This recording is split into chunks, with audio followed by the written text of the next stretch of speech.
Este programa tem apoio cultural da CNM, Confederação Nacional dos Metalúrgicos. Começa aqui mais um Entrevistas no Café do Sindicato dos Bancários do Centro de São Paulo. E a conversa hoje é com a médica infectologista Ivete Boulos. Maria Ivete Castro Boulos é médica infectologista formada pela Universidade Federal da Paraíba. Tem residência em moléstias infecciosas e parasitárias no Hospital das Clínicas da Universidade de São Paulo, onde fez mestrado e trabalha como coordenadora do Núcleo de Atendimento a Vítimas de Violência Sexual, o NAVES. É autora de vários capítulos em livros sobre o tema e participa como palestrante em vários congressos. Foi consultora técnica da Organização Mundial da Saúde, a OMS, e do Ministério da Saúde para assuntos relacionados à violência sexual.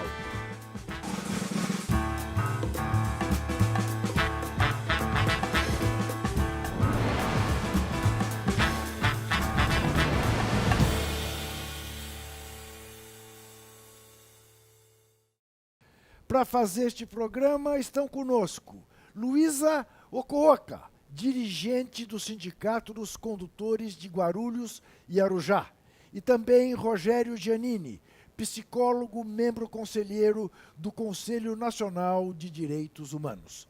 Agradeço muitíssimo a presença de vocês dois, agradeço muitíssimo a presença da doutora Ivete, e quero saber o seguinte, doutora Ivete, não transar é a solução?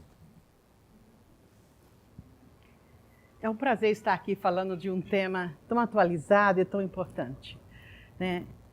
Jamais, eu acho que em tempo algum, acho que na história da humanidade, certo? Isso funcionaria, quanto mais nos tempos atuais. Nós temos uma época em que os adolescentes são reconhecidos como sujeitos de direito.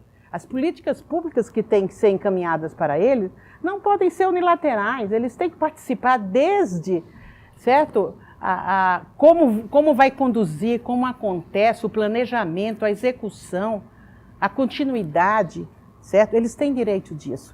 Essas políticas, a política, quando ela é unilateral nesse caso, ela vai deixar muita gente de fora. Não esqueça que adolescentes que já são pais, adolescentes que sofrem violência sexual, adolescentes que já têm uma vida sexual ativa, adolescentes que sofrem violência, como a gente já falou, vai aumentar muito mais o seu ciclo, certo? Sem falar naqueles adolescentes que não entram nos heterossexuais. Então, mais uma vez, existe uma política pública que vai contribuir com a gestação da adolescência, porque tem a ver com pobreza, exclusão, violência, casamento infantil com um número grande, certo? Então, o que a gente precisa é preparar o adolescente, certo?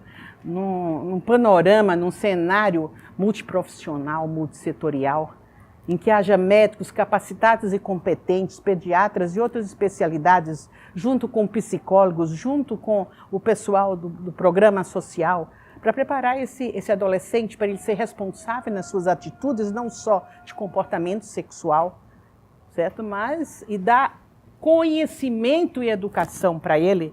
Agora, a gravidez precoce é um problema nacional?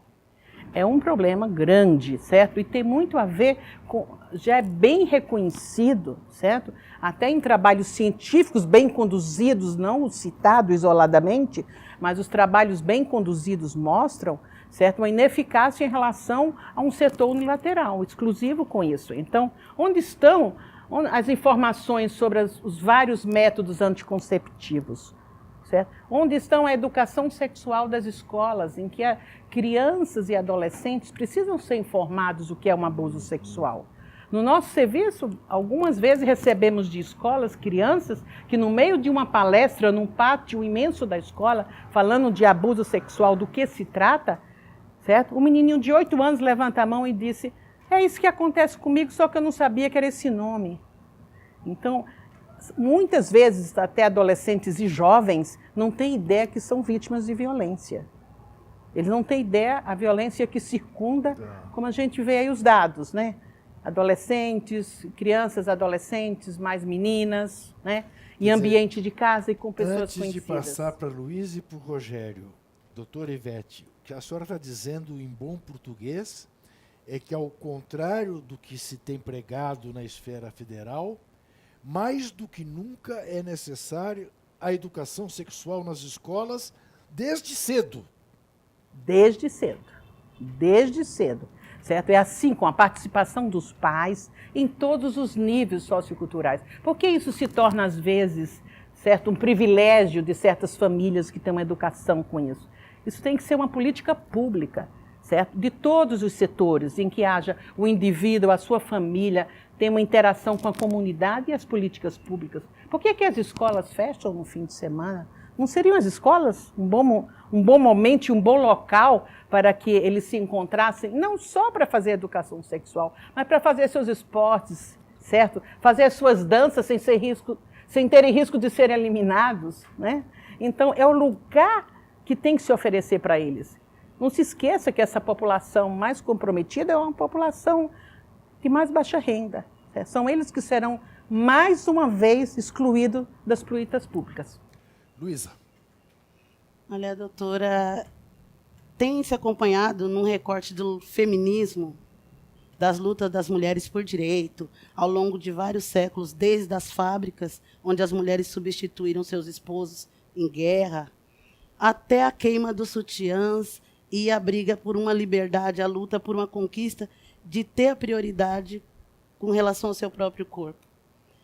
Diante de tudo que se tem conquistado, ou que se tinha conquistado, até que esse governo federal deu entrada em mandato, como a senhora consegue, como é o seu olhar diante dessa dominação, no meu entender, fantasiada de projeto? Porque, com certeza, a abstinência ela é sempre uma forma de constranger, deslegitimar e tirar, na maioria das vezes, da mulher, o direito ao seu próprio corpo.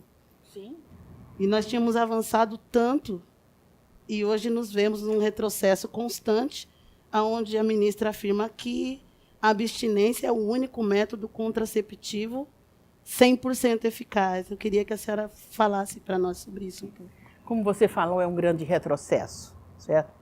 E nós não estamos sozinhos nesse pensamento de retrocesso, certo? A Procuradoria-Geral da União, pela Defensoria Pública, pelos direitos dos adolescentes, os direitos da mulher e os direitos humanos, certo? Enviaram um documento para o Ministério da Saúde, para o Ministério da Família e dos Direitos da Mulher e dos Direitos Humanos, certo? Que não foi nenhum. Nós sabemos que isso aconteceu, certo? Mas eles não deram bola, solicitando que não fosse atrelado essa política, que se chama política pública, mas, certo, essa conduta isolada, unilateral, em relação a cuidados, se isso pode se dizer, a cuidados e proteção dos adolescentes, pedindo, certo, solicitando que não seja atrelada a semana de prevenção que começou no dia 1º de fevereiro, né, da prevenção da gestação do adolescente. Se você for ver os documentos, o Estatuto da Criança, a nossa Constituição, a Defensoria Pública, a Sociedade Brasileira de Pediatria, todas as pessoas se posicionam. A Organização Mundial de Saúde, quando fez em, acho que 2017, né, a prevenção, um plano para a América Latina e Caribe de diminuição da gravidez na adolescência, não cita abstinência sexual, é todo um programa, certo? De educação, de respeito, certo? A esse período da adolescência em que a sexualidade, certo? A mudança de corpo, os seus desejos sexuais sejam respeitados e que você saiba lidar com isso e dê, certo? A educação, o que ele precisa de apoio, de educação, de privacidade, de sigilo em relação ao seu comportamento sexual, certo? Não é isoladamente dizer isso. O adolescente, ele está sendo orientado sobre métodos anticonceptivos, qual o melhor para a sua faixa de idade, qual o melhor para a sua saúde. Ele está sendo orientado em risco de aquisição das infecções sexualmente transmissíveis? Também não. Então, isso nada mudar, sem falar na violência sexual. certo? Porque se já existe, vai continuar, é como a gente falou. Se não contempla os outros adolescentes que não fazem parte dessas relações, também vai continuar. Rogério, sua pergunta, por favor. Acho que tem duas questões interessantes, assim, primeiro que eu acho que a senhora já começou a colocar, que é o governo que não ouve a população interessada, no caso, uma população que tem direitos, que é a população infanto-juvenil, ela é portadora de direitos, e o Brasil é signatário de uma série de documentos, inclusive documentos internacionais que têm, digamos, status de Constituição, que diz que nenhuma política pode ser alterada sem a consulta às populações diretamente atingidas. Isso eu acho que é uma coisa que é uma prática que acontece em outras políticas, né? Eu conheço bem a política de saúde mental, que também tem sofrido alterações drásticas de rumo, sem nenhuma consulta, sem nenhuma discussão pública, através de portarias, através das formas mais absurdas, ou mesmo de leis que são feitas, mas que não são feitas a partir do debate, que não são feitas a partir da consulta pública, enfim. E outro aspecto que me parece que é desse jogo, né, da político e da cultura, desse diálogo com o obscurantismo e com um certo conservadorismo, racionalismo basal, padrão na sociedade brasileira, que a gente nunca enfrenta até o fim, que fica muito atenta a essa pirotecnia, né? Assim, então, assim, a questão da sexualidade é simples, basta ninguém fazer mais sexo. Assim, é um grau de simplificação brutal. A violência de torcida se resolve impedindo que a torcida vá ao estádio. Se não tiver estádio, então você não tem como... exatamente nesse mesmo... Então, esse tipo de... E dialogando nesses ventos, né, que eu chamo de ventos de uma cultura fascista, né, porque ela encobre os problemas reais, na busca de inimigos imaginários. E aí a expressão das sexualidades não é só nessa, é na questão da homofobia, na questão da transfobia, na questão mesmo digamos, do sexo que seria o mais permitido, né, por essa visão, que seria entre o homem e a mulher, mas assim, partindo para abstinência. E a abstinência é o que os nossos avós e os meus pais pregavam, né? Nunca deu certo? Assim, eu sou dos anos 70 e o que você diz assim, bom, basta, para não engravidar, basta não ter relações sexuais. Era essa, e que isso a gente achou que tinha deixado no passado, mas retoma com bastante energia, né? Então acho que esse é um debate que precisa ser feito. Nós estamos num cenário atual que você já citou bem, nós estamos num cenário atual que eu acho que é um cenário, além do retrocesso, é um cenário a favor, certo, da violência sexual, a violência de gênero, certo? Que seja, porque as condutas, o que estão acontecendo, cada dia nós temos uma notícia estarrecedora, entendeu? Nós temos notícias, as PECs, os PLs, que correm o risco de passar, às vezes passa a gente fica esperando, torcendo que no Senado não vá passar aquela PEC, aquele PL, porque são coisas absurdas, tirando a autonomia da gestante, tirando a autonomia da mulher, certo? O aborto legal, vai fazer 80 anos de comemoração do aborto legal, e querem rediscutir o aborto legal para dizer se é um direito da mulher ou não é? 80 anos, quer dizer, muito mais do que queimar o sutiã, certo? Então, é uma coisa absurda que você está vendo. Né? Nós estamos vendo cenários de PEC de cavalo de Troia, cenários outros absurdos, que eu nem vou dar o luxo de citar a pessoa para não enaltecê-la, certo? Mas são pessoas, certo? Como o que passa na cabeça dessas pessoas para retirar a autonomia da mulher, para achar que a mulher não é dona do seu corpo, não pode responder, né, por isso. O risco que a gente tem desse Estatuto do Nascituro acontecer, porque com isso realmente vai ser muito difícil, vai ser uma luta contra o aborto legal, né? Temos as recomendações que ficamos até assustadas, porque mesmo colegiados, mesmo as associações médicas, certo? Conselhos que ficam a favor de determinadas situações que nós estamos questionando muito em que barco que nós estamos. Em que medida, doutora Ivete, o aspecto religioso está sendo preponderante para esse tipo de atitude? Porque, quer dizer, a gente vê nesta política, a pregação da abstinência, mas, ao mesmo tempo, nenhuma referência a preservativo, porque não é uma coisa, digamos, aprovada por certos religiosos. Por certos religiosos, é o que estamos vendo. Que não tem direito ao aborto legal a mulher que sofreu estupro, porque é a vida da criança.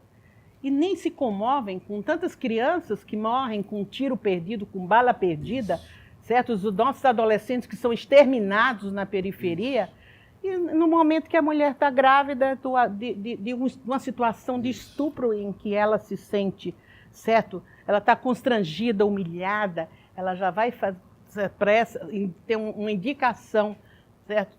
Que foi a sua escolha, e ela vai fazer e encontra personagens na calçada dos hospitais, fazendo orações, com posts de criança dizendo não me mate, certo? Essas pessoas, elas têm algum pouco de responsabilidade, eles pensam sequer, certo? Nas nossas crianças e nos adolescentes que estão sendo exterminados? Eu vou querer que no próximo bloco, doutora Ivete, a senhora comece respondendo para a gente a seguinte questão. Eu posso estar inteiramente enganado, mas eu percebo que, por exemplo, o Lula adora fazer metáforas futebolísticas. E o Bolsonaro adora fazer metáforas sexuais. O número de vezes que ele, de alguma maneira, se refere a casei com não sei quem, estou noivando com não sei quem, o japonês tem não sei o que pequeno, você não está afim de mim, tá? Até com situações constrangedoras, até com o Sérgio Moro, houve no começo uma brincadeira homofóbica. Em que medida isso não acaba penetrando, sem trocadilho, em mentes como da ministra Damares, para fazer a pregação que faz? Mas eu queria que a senhora fale disso no próximo bloco. Preciso fazer um rápido intervalo e a gente volta já.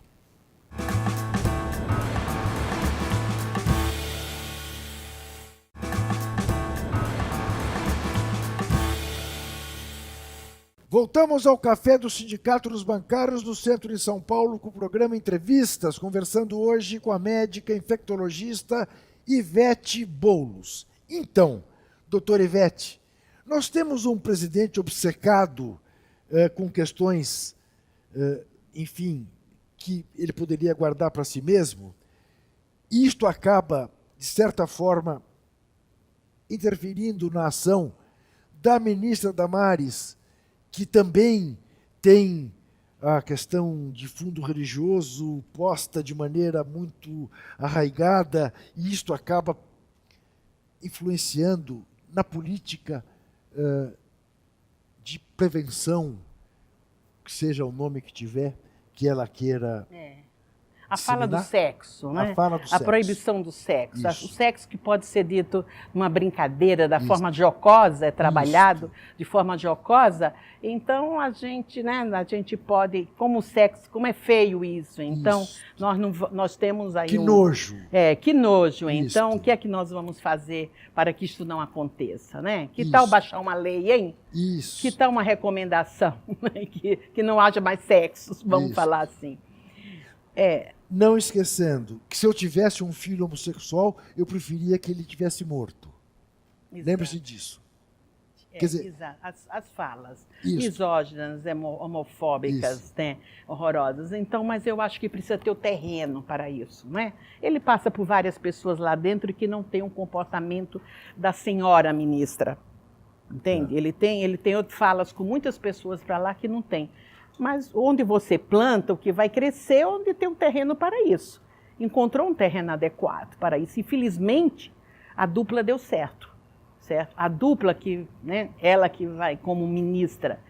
E, infelizmente, em relação à mulher, porque onde está o respeito pela mulher, pelas conquistas, certo, que toda a luta feminista fez, certo? A Convenção de Belém do Pará, a convenção foi nossa aqui em Belém do Pará, pela primeira vez, né, a violência sexual foi considerada a violência de gênero e sexual foi considerada certo? Violação de direitos humanos. Então, foi em Belém do Pará, em 94. Nós tivemos tantas conquistas. Em 94? Em 1994, a erradicação, certo, contra a violência contra a mulher, Sim. a punição, né, a erradicação, a luta para isso. Em Belém do Pará. Tivemos tantas situações que a gente se orgulha de ter acontecido aqui. Ser a primeira delegacia DDM do mundo, fomos nós também. Então, tem tantas coisas que nos que é uma organizamos. delegacia DDM? Defesa da Delegacia Mulher. de Defesa da Mulher. Tá. Então, a gente tem conquistas e muitas coisas ainda para serem conquistadas, certo? O aborto legal em 1940, em 7 de dezembro de 1940, nenhum de nós estava em útero materno, eu suponho, aqui nessa sala. Não. Então, são tantas conquistas e que a gente vê, parece que chega um tsunami. Só para deixar claro, doutora Ivete, sem querer interromper, aborto legal, em que situação?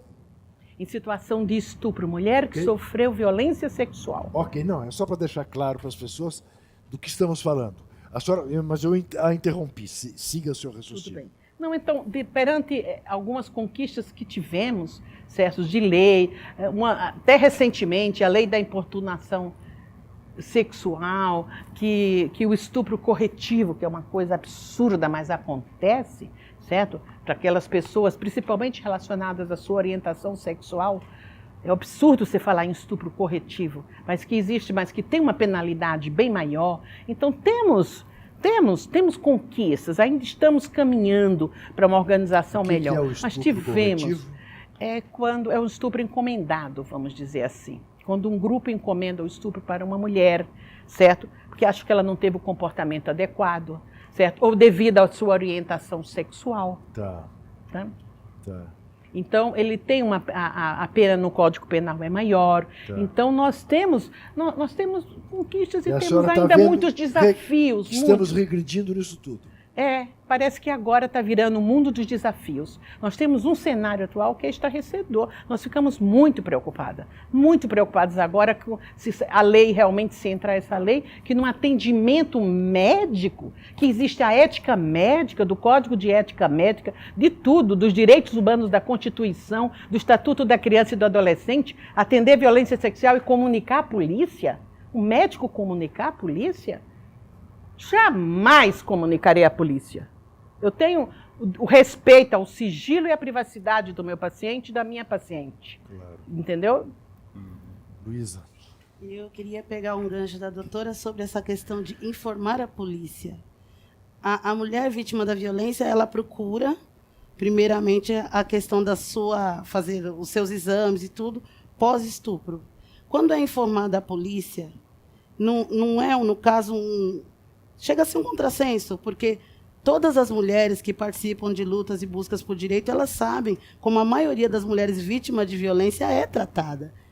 Ela chega numa delegacia, ela tem que explicar por que ela estava na rua, qual a cor do batom que ela usava, por que ela estava sozinha, e essa culpabilização da vítima, ela vai ser antecipada, ela vai ser executada num período de maior fragilidade ainda dessa vítima. Isso para mim, é um despropósito. E com relação à questão do estupro, como há um tempo atrás a própria ministra ela sugeriu um bolsa-estupro, aonde a vítima do estupro ela não aborta e ela recebe um valor, se não me falha a memória, estava em R$80 mensais, para ela criar o filho do até aborto. 1 ano de idade. Com a possibilidade do pai reconhecer a criança. Então, às vezes a gente fica se perguntando... Se isso é verdade. Que lugar é esse? Não, se isso é verdade. Isso é verdade. Se isso de fato está passando na cabeça de alguém, né, Luísa, para falar bem a verdade. Na dela passa, Sim. Infelizmente. Sim. E ela sendo uma representante da mulher, da família e dos direitos humanos, ela ignora totalmente as reais necessidades da mulher e da família. Hoje nós temos quantos modelos de família? Hoje nós temos tantas leis que defendem os direitos humanos. E aí ela molda, ela alinha para trabalhar em prol da família, que é o projeto de governo, a família que elegeu o presidente. Mas qual é a família que elegeu o presidente? Veja bem, é delicado tocar nesse assunto, porque fica parecendo que, diante dos absurdos, eu vou fazer um discurso aqui conservador e longe de mim fazê-lo. Mas o presidente tem filho com 3 mulheres. Eu não acho isso, eu também tenho. Portanto, eu não acho nada demais. Mas eu quero dizer, esse é o modelo da família cristã? Que é pregado?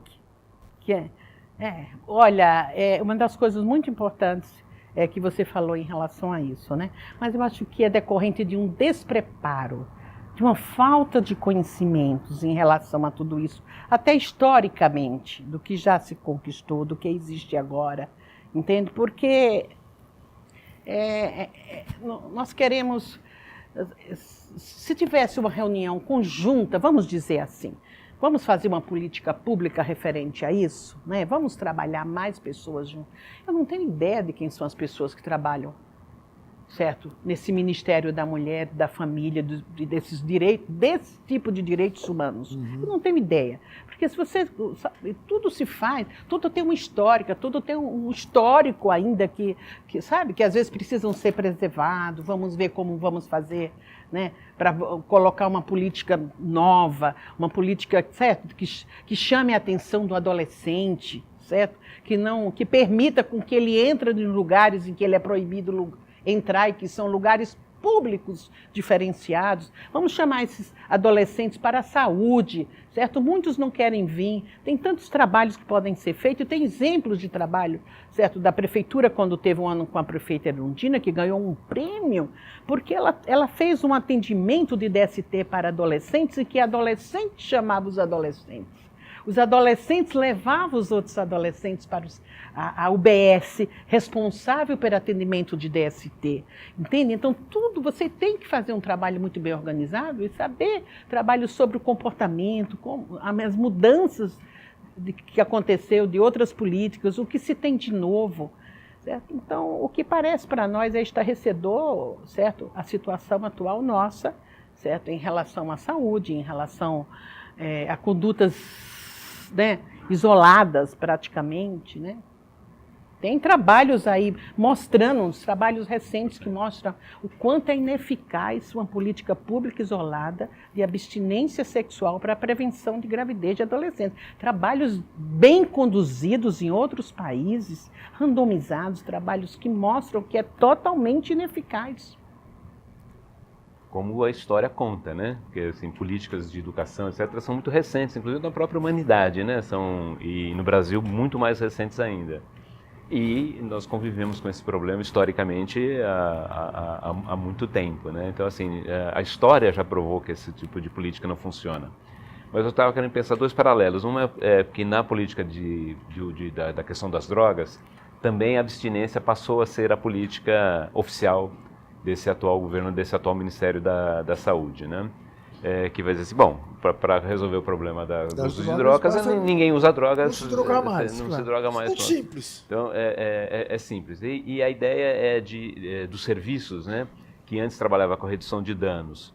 E a redução de danos pressupunha, inclusive, a possibilidade da abstinência, né? Porque o projeto terapêutico singular é que é dizer, se o sujeito diz assim, a minha meta é parar. Bom, a sua meta é parar, vamos trabalhar isso juntamente com outras... Ou se não, a meta não é parar, você trabalha com outras metas. Essa a redução de danos. A redução de danos não é contra a abstinência. A abstinência é absolutamente contra a redução de danos, né? Porque ela é a meta única. Então, essa é uma coisa interessante. Outra coisa é esse diálogo que esta fala tem, e é muito perigoso, na culpabilização da vítima novamente. Porque diz assim, olha, é abstinência, é só não fazer. Aconteceu, seja consentido, seja pressionada, seja por pressão, seja por estupro, etc., parte da culpa volta para a vítima. Porque assim, mas a política é a abstinência. Então, esse é um jogo perigoso, né? Que você diz assim, olha, nós estamos combatendo o estupro, o que a gente está dizendo para todo mundo, não pode fazer. E aí, se acontece, de quem é a culpa? Né? Então, isso volta, e aí volta isso que você estava dizendo, assim, com que roupa estava usando, A cor do batom. Com a cor do batom. Estava sozinha essa hora da noite. Que hora tava, falou o que estava falando no chat, no Facebook, o que estava falando, que roupa que...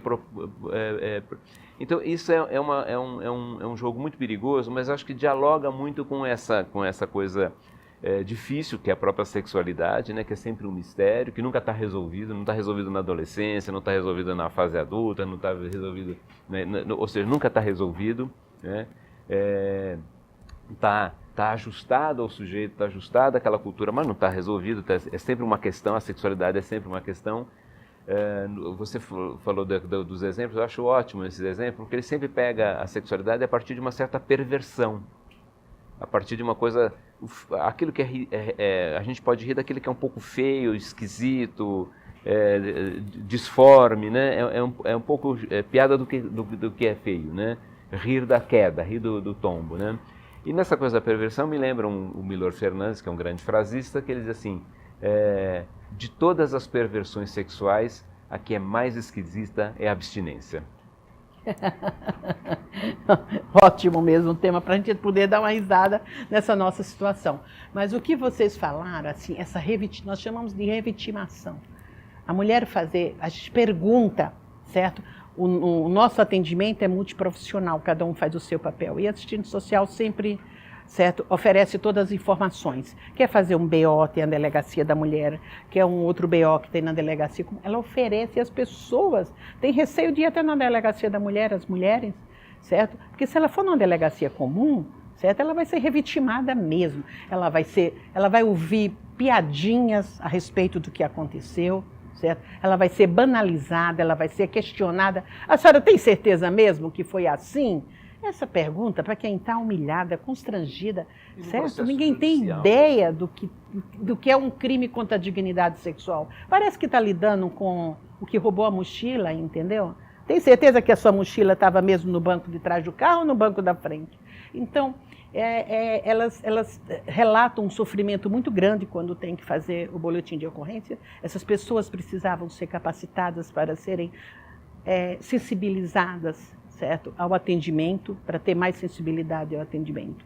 Então, é o que a gente, o recado mesmo que a gente deixa, porque a maioria não quer ir. Porque se isso se tornar uma lei, o que vai acontecer? As mulheres vão ficar cada vez mais escondidas com o seu grande drama, certo? Elas têm medo de procurar, daqui a pouco elas vão ter medo de procurar a saúde, claro, que é o primeiro ponto que elas devem procurar. Elas vão ter medo de procurar um médico, porque a partir disso elas vão ter que ir para a delegacia. A violência como um todo, né, diz a violência sexual, tem uma parte que a gente chama da invisibilidade da violência, né? Principalmente, isso se refere a vários aspectos. Um dos principais que a gente chama é a violência de dentro de casa, é a violência, certo, da criança seduzida, da criança que é tocada, certo, de uma maneira a gente chama do cuidador que se tornou predador. Uhum. Então, é quando aquela pessoa da família que pode ser muito querido por todos, inclusive, certo?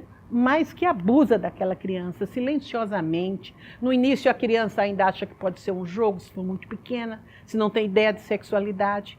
Com o passar do tempo, esse jogo não é mais um jogo e um segredo nosso, certo? Ela vai saber que isso não acontece com as outras pessoas, com as priminhas, com as coleguinhas da escola. Então, os presentes ou o jogo se tornam uma ameaça. Então, se você contar, eu faço isso, certo? Então, a gente tem toda essa invisibilidade, certo? Dentro de muitas famílias disfuncionais.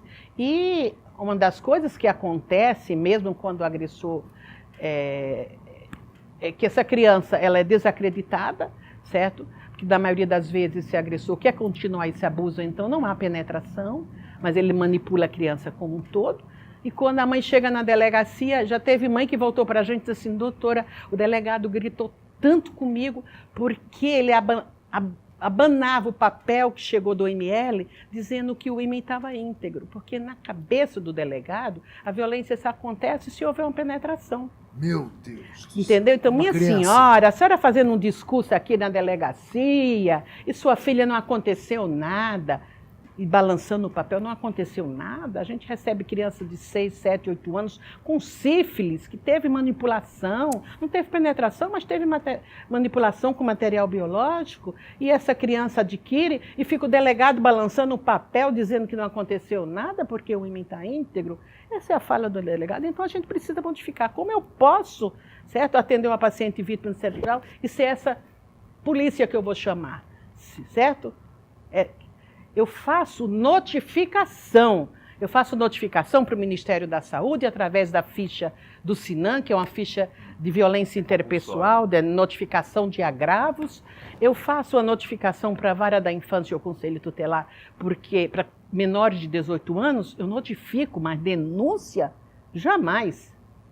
Jamais eu iria me reportar para a polícia sobre um paciente que eu atendo em situação de violência sexual. Testemunha no processo, né? Doutora Ivete, eu vou ter que fazer mais um intervalo, mas por mais que eu viva, eu confesso à senhora que eu não consigo ouvir certas coisas assim.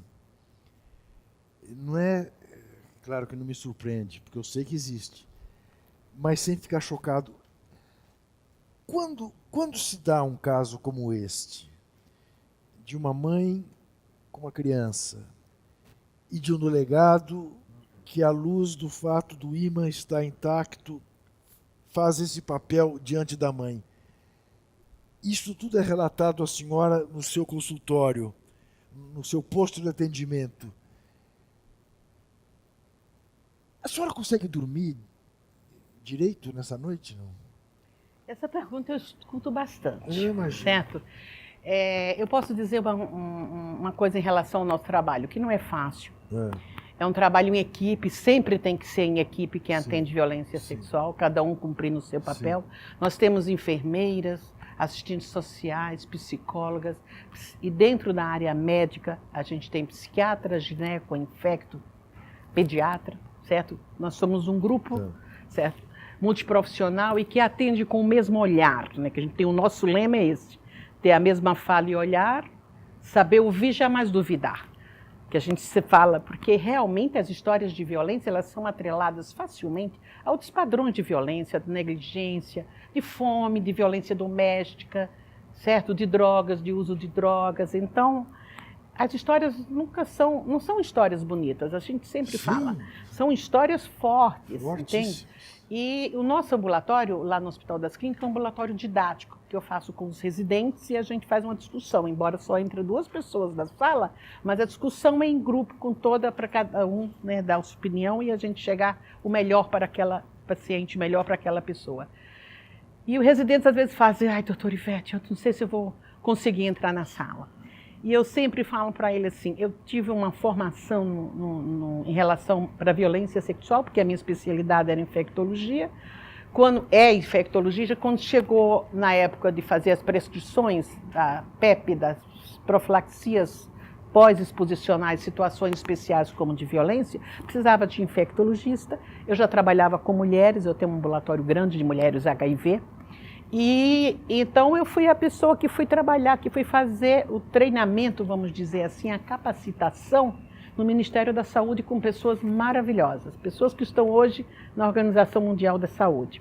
Então são pessoas que ensinaram para a gente que é preciso atender, é preciso ouvir, que não podemos chorar junto com essas pessoas, porque elas já chegam chorando, certo? Nós podemos fortalecer, nós devemos ouvir, nunca duvidar, ter todo o cuidado, ter toda a nossa sensibilidade, certo? De olhar e de postura para atender essas pessoas. Porque nós não podemos chorar juntos. E eu falo para os residentes: vocês vão ver, a primeira paciente é um caso novo, que vocês estão vendo que vem chorando, às vezes não consegue nem conversar na primeira consulta, só deixa chorar, deixa ela exprimir o que ela está sentindo. Vocês vão ver o meio do segmento, mas vocês vão ver aquelas que estão recebendo alta, com a sua autoestima reconquistada, certo? Que consegue sorrir, que fala para a gente: eu aprendi a falar no que eu passei, né? A gente sempre fala, a nossa psicóloga não dá uma borracha para pagar, mas ela vai ensinar você a superar. Eu vou ter que interrompê-la, porque eu tenho que fazer um intervalo e nós temos que acertar esse microfone que está caindo.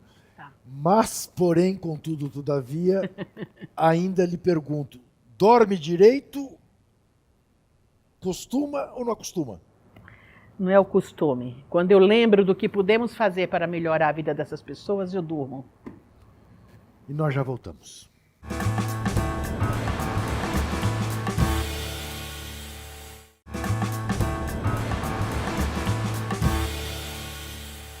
Estamos de volta ao Café do Sindicato dos Bancários do Centro de São Paulo com o programa Entrevistas, recebendo hoje a médica infectologista Ivete Boulos, coordenadora do Núcleo de Atendimento a Vítimas de Violência Sexual do Hospital das Clínicas de São Paulo.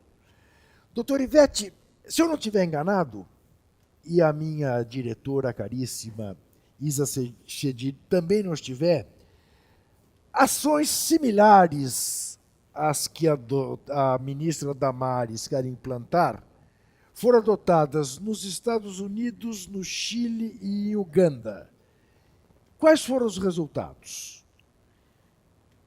Bem, no Chile, que foi o trabalho que ela se referiu, foi um trabalho isolado feito em uma escola particular para meninas e que mostrou que botou um projeto de abstinência e não abstinência, e mostrou que o grupo, 4 anos depois, certo, teve menor gestação no grupo de abstinência. Então, foi um trabalho isolado, e os outros trabalhos que vêm, mesmo dos Estados Unidos atuais, que saem em revistas, certo, bem respeitadas, mostram realmente a ineficácia desse programa. E o Uganda é diferente a situação, porque o que lá foi colocado por causa da taxa de HIV, que é altíssima, certo?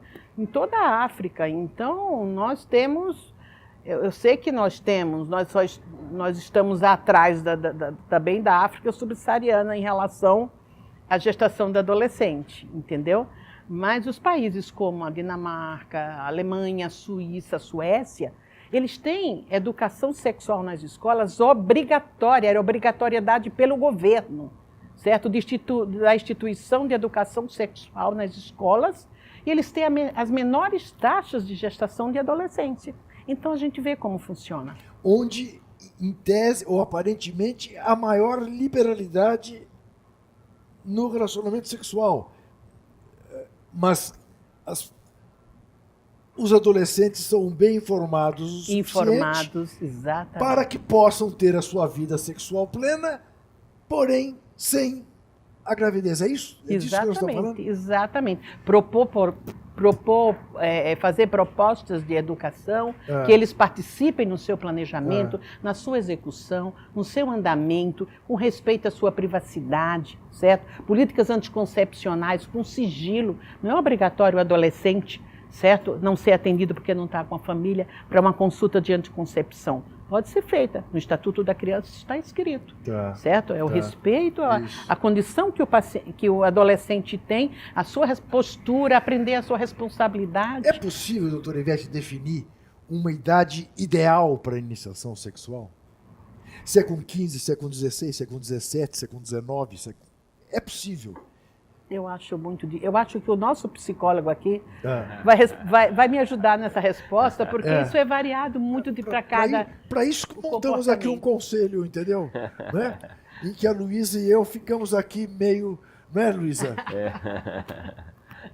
É possível, Rogério? Acho que não. Não. Acho que assim, são muitos determinantes, né? Primeiro que a questão da sexualidade não é só o ato sexual. Sim. Né? Existe digamos, expressões da sexualidade no autoconhecimento, no autotoque, que está presente na vida das pessoas e na vida sexual das pessoas. Né? Então, acho que é muito difícil estabelecer faixa. E aí tem a ver com determinantes da cultura local, da família, ou seja, né, para um determinado tipo de composição familiar, né, de uma cultura local. Não ter relações aos 17 pode ser um agravante, ou ter relações aos 21 pode ser um agravante, então é muito difícil. O que se imagina acho que talvez essa separação entre a expressão da sexualidade no grupo, entre os jovens, entre os adolescentes, e a violência sexual, seja feita de um adolescente para outro, ou mais comumente de um adulto para outro. Então acho que tem que separar um pouco essa ideia da sexualidade como digamos, como um ato de violência, e sendo de violência de alguém mais forte, né? Assim, mais, sim, claro. né? Capaz de, né? Um algoz, né? Da expressão das sexualidades, que aí é só entrar no Facebook, no antigo Orkut, você vê como que circula as ideias sobre sexualidade, sobre o primeiro beijo, sobre o beijo, quantas eu beijei quantas eu beijei, ou quantos eu beijei, né? Quantos se beijaram nessa festa, isso tudo está colocado como expressões da sexualidade sem ser o coito, né? Sem ser o ato sexual em si. Então acho que tem essa questão. E a gravidez tem a ver com coito, né? Tem a ver com o ato sexual consumado, que não pode ser o único elemento para você ver. Assim, eu tenho uma determinada política que diminuiu, que seja lá qual for, que diminuiu a gravidez. Acho que tem outros elementos para ser analisados, assim. Porque a sexualidade pode ser uma fonte de produção de conhecimento, de autoconhecimento, de prazer. Né? Então a gente não pode ter um medidor assim, não aconteceu a gravidez, então foi bom. Não, mas pode ser por uma vida opressiva, pode ser por um cinto de castidade, pode ser, também evitará a gravidez. Eu não tenho nenhuma dúvida que uma decepação provavelmente evitará a gravidez, né? E nem por isso é positivo. Nem por isso é positivo. Então a gente o problema é que quando você entra nessa discussão, você entra muito já marcada pelo nível. O sarrafo desceu, né? Como a gente diz esportivamente. Sim. Desce muito o sarrafo. Então você começa a dizer, se ninguém bebe, terá alguém bêbado? Não terá. Sabe assim, se ninguém transar, vai ter gravidez? Não terá. Então o sarrafo muito embaixo. Porque na verdade a gente talvez a discussão nossa talvez fosse pensar nesses agravos, né, que são notificados compulsoriamente, e pensar no quanto é bom poder pensar a sexualidade como expressão de uma vida, expressão de uma sociedade, uma expressão que pode, inclusive, produzir conhecimento, autoconhecimento e prazer. Né? Então, acho que a gente derruba o sarrafo e só discute gravidez, não gravidez, violência, não violência. Relação direta com a gravidez. Exato. Sem falar, né? Até na sua responsabilidade de comportamento, de postura, não só postura sexual. Né? Quem podia estar entre nós aqui são jovens pais, né, que tiveram vidas interessantíssimas. Né? O Raí, aos 16 anos, por exemplo, né? Que tiveram vidas matrimoniais, sociais, esportivas, comunitárias, sociais. Ele era uma pessoa preocupada com a sociedade. Sim. Ou seja, naquele momento, pode ter sido uma crise, etc., mas compôs a constituição daquele sujeito que depois passou a ser um bom sujeito, um cidadão. No caso do Raí, especialmente, curiosamente, porque a filha dele, de certa maneira, reproduziu a experiência dele e da mãe, né? E ele virou avô com... Precoce. Com 30 e Vai ser um bisavô possivelmente. Ele não era apenas pai, precoce, ele era um avô precoce. E ele tem um filho, ele tem um neto mais velho do que o filho menor, ou a filha menor. Né?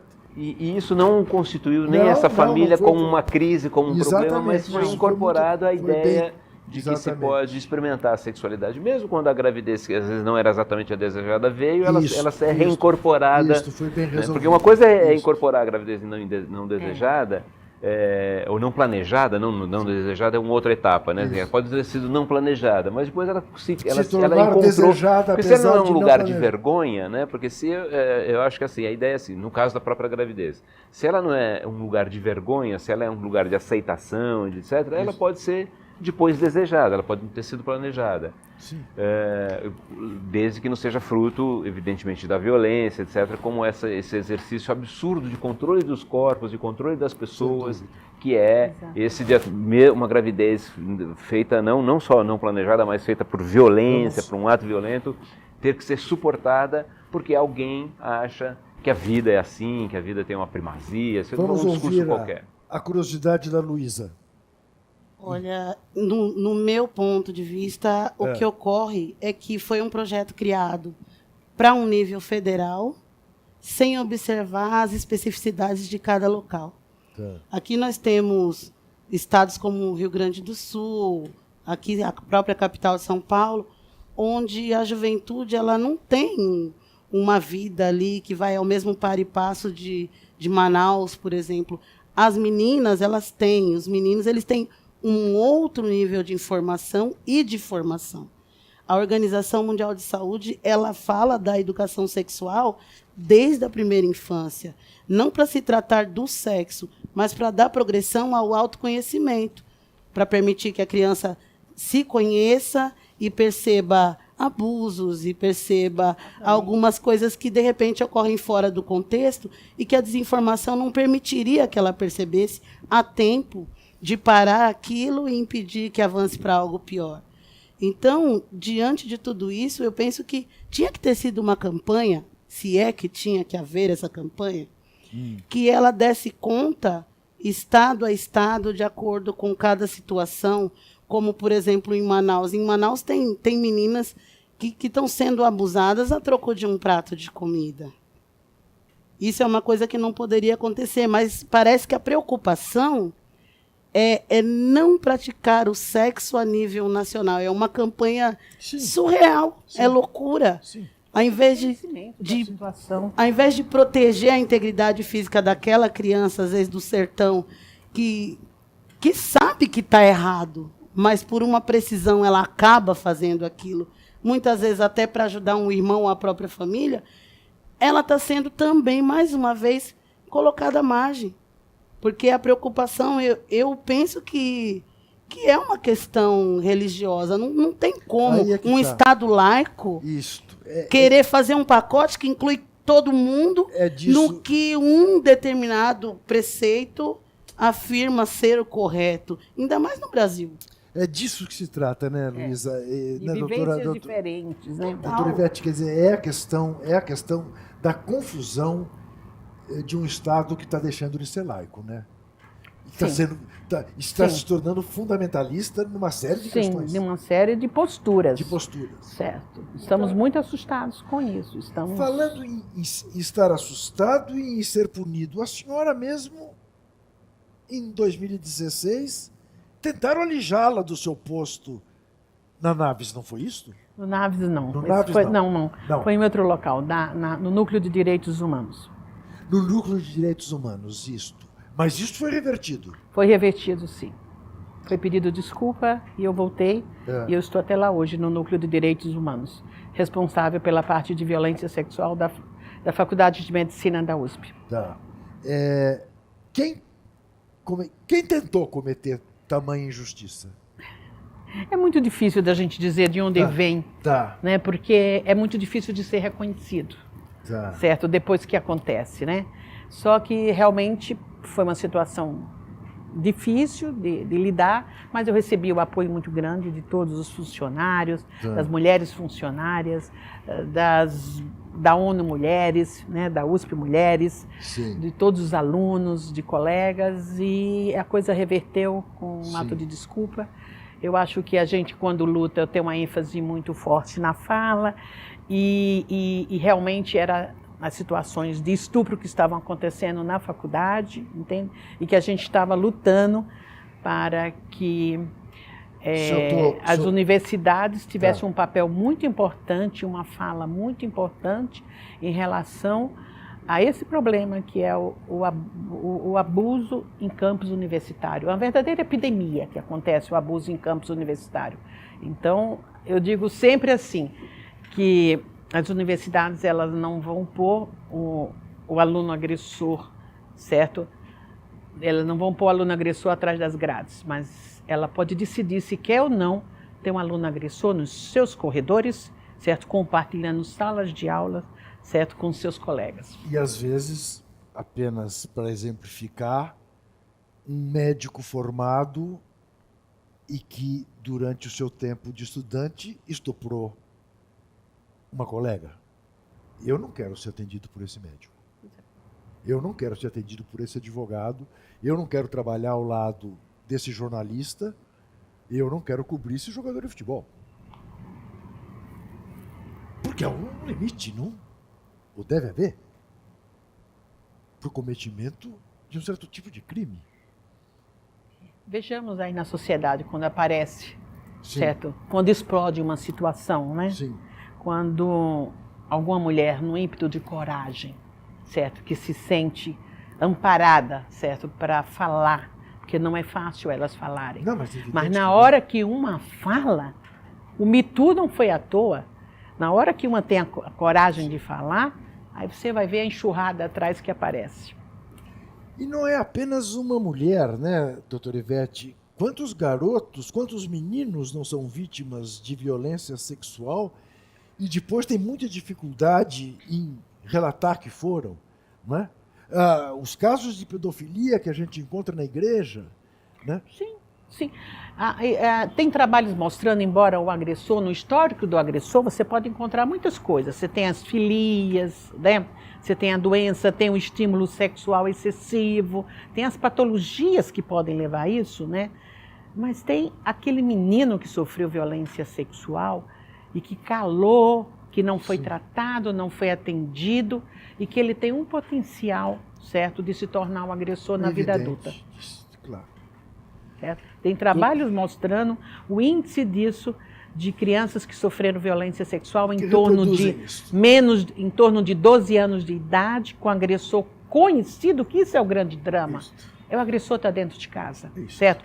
Com aquela violência psicológica, lançando aquele olhar para você, dizendo, se contar, vai ver o que acontece. Então, ele tem um potencial dessas crianças que não foram tratadas, certo? Como eu falo, nós atendemos todos os sexos, certo? Todas as idades. E o menino chega menos para a gente, certo? O menino, a família ainda traz, às vezes, o adolescente. Mas e o adulto? Quando acontece um estupro, ele é muito mais envergonhado, ele fica muito mais envergonhado de vir para um serviço também. Entende? Doutora Ivete, eu lhe agradeço muitíssimo. Infelizmente, nós temos que encerrar essa nossa conversa de hoje. Rogério, Luísa, duro, hein? Duro. Opa! Como a realidade. É duro como a realidade. Eu quero agradecer a você que nos prestigia. Lembrar que entrevistas tem toda quinta-feira, às 10 da noite, aqui na TVT de São Paulo, canal 44.1. No YouTube, ao vivo, a qualquer hora, em qualquer lugar. Até semana que vem. E não se esqueça, desesperar jamais.